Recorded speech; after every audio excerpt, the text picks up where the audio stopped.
لك ورصاصي في شنيعك فش يا حيوانة. لك فهميني شو صاير؟ بس انت وياها شو صاير؟ فهميني. يا ستي هالبنت مجنونة وبتغار مني ودايم دوم بتحاول تقلدني بس ما بيطلع لها. يا حزرك ليش؟ إيه لأنها معفنة ومقرفة. لك وبعدين لك قريضة.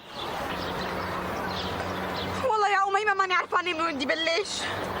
من أول من بداية المشكلة.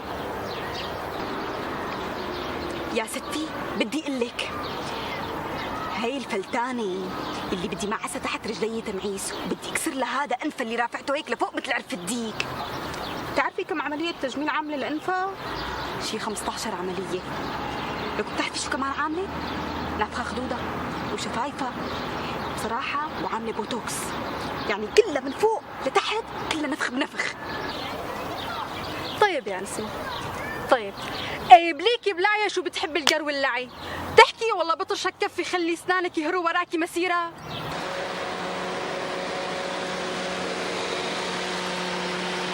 فجأة بينفتح باب السيارة وبينزل رجلي من هالسيارة بكل أكابرية. لك يقبر قلبي شو حلو. يا ستي ما بشوف لك الا رجله طلعت من باب هالسيارة، بعد شوي طلعت رجله الثانية وبعد شوي طلع كله. لك يقبر قلبي على هالشبوبية. وشو عملت لي حالة نسمة انه عم يطلع عليها. لك تضرب هي ومن المنظر. لك ايه وبعدين سكر لك هالباب بهدوء وركع حاله وبلش بقى على تطليع ونظرات وقصص. قامت هالكرنيبة جنة طقوا فيوزاتها. قال شو ليش ما عم يطلع فيها؟ عم يطلع فيني، انا بعرف، انا شفته عم يطلع فيني.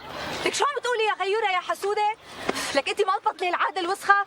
لك يا عمى لك بتضلي كذابة وقحة كمان. تعالي لك ولك خرسي وليه يقطع عمرك على هالموديل مثل العصاية الطقي. لك انا بغار منك وليه؟ انا بغار منك؟ اصلا انا احلى منك 100,000 مرة وانا بعرف حالي.